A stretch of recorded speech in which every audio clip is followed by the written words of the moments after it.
ये बताते चलें कि 19 तारीख को पाकिस्तान के ज़रिए अमेरिका और ईरान के दरमियान जो मामला तय हुए हैं उनके ऊपर हतमी यादाश्त पर दस्तखत होना है। जिनेवा वेन्यू हमें बताया जा रहा है कि नहीं है, क्योंकि जिनेवा के अंदर G7 समिट की वजह से इर्द गिर्द के जो हालात बने हुए हैं उसकी वजह से शायद वहाँ पर ये सेरेमनी ना हो, किसी और शहर में हो। बताया जा रहा है कि ज़्यूरिख से कुछ घंटे की मुसाफत के ऊपर एक जगह है जहाँ पर ये वेन्यू होगा, लेकिन जहाँ पर भी होगा ख़बर उतनी ही बड़ी बनेगी जितनी जिनेवा में बननी थी। और वेन्यू है स्विट्ज़रलैंड के अंदर। सारी दुनिया की नज़रें इसके ऊपर लगी हुई हैं। आज अमेरिका के सदर डोनाल्ड ट्रंप ने मज़ीद वजाहतें की।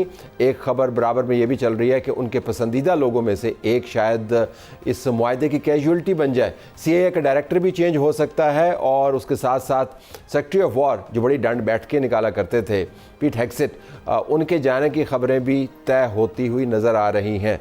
इसके ऊपर ऑफिशियली कोई वर्ड अवेलेबल नहीं है, लेकिन इसकी अहमियत क्या है कि डोनाल्ड ट्रंप कितना कमिटेड है इस मुआहदे के साथ कि जिन लोगों ने इस मुआहदे की मुखालफत की अंदर से उनको फारिग करने की खबरें अब लीक हो रही हैं डोनाल्ड ट्रंप के कैंप से, जिससे मुराद ये है कि डोनाल्ड ट्रंप की तरफ से आपको कोई आएँ बाएँ शाएँ नज़र नहीं आएगी और मुआहदा अगर कोई बहुत बड़ा वाक़या ना हो गया तो हो जाएगा। ईरान की तरफ से जो मामलात सामने आए हैं उसके अंदर वाज़ेह अंदाज से बताया गया है कि इस मुआहदे में ईरान की अफादियत भी है, इसमें उनका फ़ायदा भी है और इसमें उनकी विक्ट्री भी है। ये उनका बयानिया अब मैं आपको बता रहा हूँ।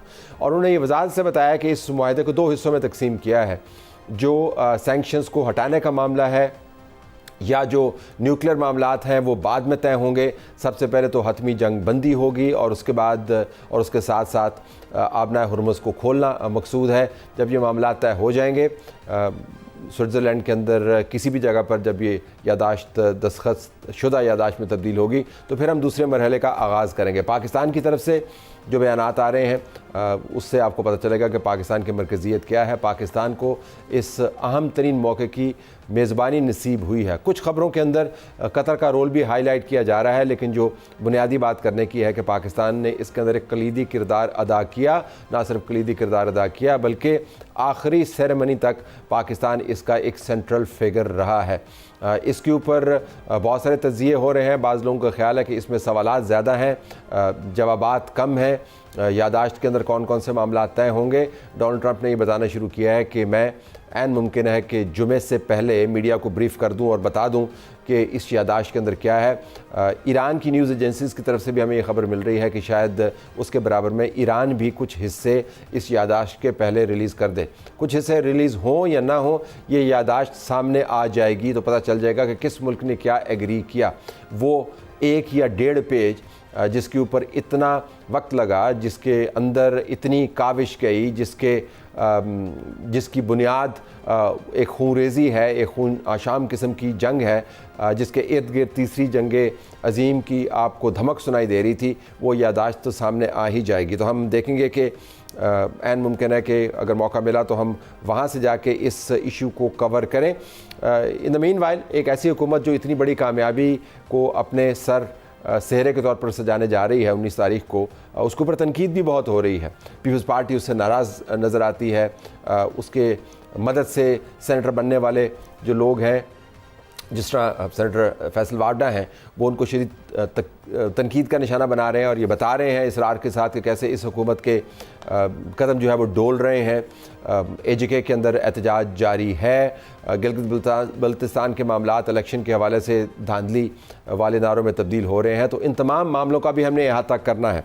हमारे पास मौजूद हैं सेनेटर राना सनाउल्लाह खान साहब, वज़ीर-ए-आज़म के मुशीर बराए सियासी व अवामी अमूर। उनसे हम इन तमाम मौज़ूआत के ऊपर बात करेंगे कि एक तरफ इतनी बड़ी कामयाबियाँ, इतना बड़ा इवेंट, वज़ीर-ए-आज़म का वहाँ पर जाना, पाकिस्तान उसको होस्ट कर रहा है, दूसरी तरफ उसी होस्ट को अंदरूनी तौर पर ऐसे चैलेंजेस का सामना, तो मामला बन क्या रहा है। राना साहब बहुत शुक्रिया जी, आपने हमें ज्वाइन किया। ये पीपल्स पार्टी से क्या मसला, आज आपने सारा दिन आपकी जमात ने गुजारा उनको मनाते हुए, तो इस वक्त जो मसला वो क्या चल रहा है? नहीं, मेरा ख्याल है कि मनाते हुए जो है ना, ये यानी सही तशरीह या ये सही रेफरेंस नहीं है। मामला ये है कि कल उन्होंने अपनी पार्टी से बजट के ऊपर उन्होंने ब्रीफिंग ली। उस ब्रीफिंग में उनको जो बताया, जो हमें मालूम हुआ है, उनको ये बताया गया कि जी पीपल्स पार्टी से जो वादे हुए हैं उनके मुताबिक जो है वो बात चीज़ों को उस तरह से जो है वो बजट में जो है वो नहीं रखा गया, जिसकी वजह से बिलाल भुट्टो ज़रदारी ने अपनी तकरीर नहीं की। उन्होंने तकरीर नहीं की।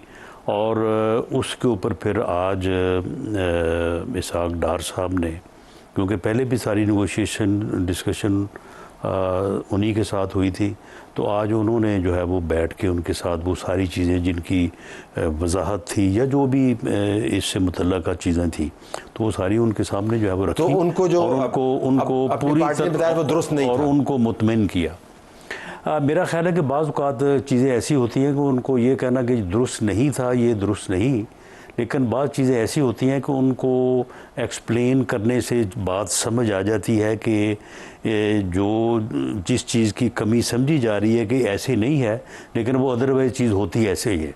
तो इस तरह की कोई यानी टेक्निकल जो है वो थोड़ा बहुत कोई डिफ़िकल्टीज और तकनीकी जंग के तो फिर इसहाक डार साहब आपको पता है ना, वो पुराने कमांडर हैं। नहीं, वहाँ पे नवीद कमर साहब भी बैठे होते हैं, वो दूसरी तरफ वो भी टेक्निकलिटीज़ के बड़े माहिर हैं। तो लेकिन क्योंकि नीयत जो है वो नेक भी है तो दुरुस्त भी है, तो इसलिए कोई ऐसा मामला किया ही नहीं गया कि उनके साथ तो कमिटमेंट की हो और बाद में उसको अदरवाइज़ किया गया हो। तो वो जो भी को टेक्निकल एक्सप्लेनेशंस थी वो तय हो गए और वो मुतमईन हो गए। तो क्या आपने उनसे कमिटमेंट्स की? नहीं, उनसे कमिटमेंट तो यही होता है ना कि प्रोजेक्ट्स के मुताल्लिक होता है कि यानी बजट में फंड से मुतल्लिक़ मामला होते हैं, जो एक मेन उनके साथ इशू था जिसमें गवर्नमेंट का या PMLN का पहले ये स्टांस था या हमारी ये सोच थी भी, और हम आज भी समझते हैं कि वो कोई गलत नहीं, दुरुस्त ही थी कि इस वक्त जो डेट सर्विसेज और डिफेंस एक्सपेंडिचर की जो सूरत हाल हो गई है, शायद 2010 में ऐसा नहीं था।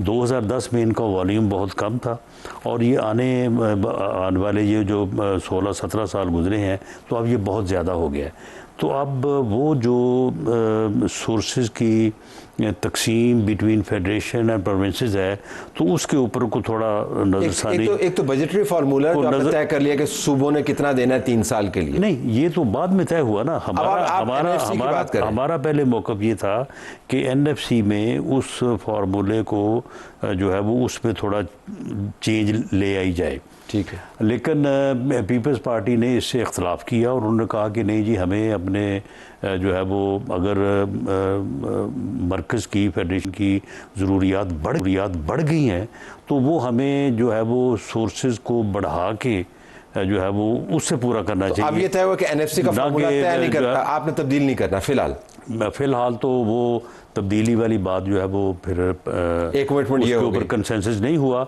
और फिर उसके मुतबादल देखें ना, मामला ये है कि पीपल्स पार्टी ने भी इसके ऊपर ठीक है, उन्होंने एक अपना मौक़िफ़ ज़रूर इख्तियार किया और उसके ऊपर आर्गूमेंट हुआ, लेकिन इसके ऊपर उन्होंने कोई ज़िद या हटदर्मी तो नहीं की। उन्होंने कहा कि जी ठीक है, ये ज़रूरत है राउंड अबाउट 1 ट्रिलियन की इस साल फेडरेशन की, और अगले 3 साल तक, तो उसको हम इस तरह से नहीं इस तरह से पूरा कर देते। लेकिन NFC के ऊपर आपने ये नहीं उसको कोल्ड स्टोरेज में डाल दिया फिलहाल उस मामले को? नहीं, NFC के ऊपर वो एक जो आइन में जो है वो तयशुदा वक्त मुकर्रर है कि उसके बाद उसने एक दफ़ा दोबारा जो है रिव्यू होना होता है, लेकिन होना कंसेंसस के साथ होता है। मेरा ख्याल है वो भी टाइम आया हुआ है, और उसके ऊपर जब तमाम सूबे आप बैठेंगे तो उसमें बहरहाल कुछ ना कुछ जो है वो तब्दीलियाँ जो है वो होंगी, आएंगी, लेकिन वो कंसेंसस के साथ ही आएंगी। ठीक है, इसके साथ ही गिलगित बल्तिस्तान के ऊपर भी काफ़ी बिटरनेस का इजहार किया पीपल्स पार्टी ने। धांधली के इल्ज़ामात बराह रास्त तो नहीं लगाए, लेकिन बिलवास्ता भी नहीं लगाए। मेरा ख्याल है कि यानी उसमें थोड़ा जज्बात से काम लिया गया। इलेक्शन वो जो है गिलगित बल्तिस्तान का, ये बिल्कुल क्रेडिट है गवर्नमेंट का, और ख़ास तौर पे मियाँ शहबाज शरीफ साहब का। उन्होंने इस बात का ख़ास तौर पे ख्याल रखा कि ये इलेक्शन जो है ये फ्री फेयर होने चाहिए और क्रेडिबल होने चाहिए। अब मैं ये तो नहीं कहता कि जो है वो कोई 110% जो है वो फ्री एंड फेयर थे, लेकिन जीबी में जो इलेक्शन हुआ वो क्रेडिबल है। क्रेडिबल है, क्रेडिबल वो तो कह रहे हैं कि फॉर्म 45 में नहीं है, फॉर्म बिल्कुल 47 वाले गए, हमारी सीटों को मल मार लिया आपने। ना कोई ऐसी बात नहीं है। वैसे अब जो है वो इल्ज़ाम लगाने को तो कोई भी लगाया जा सकता है,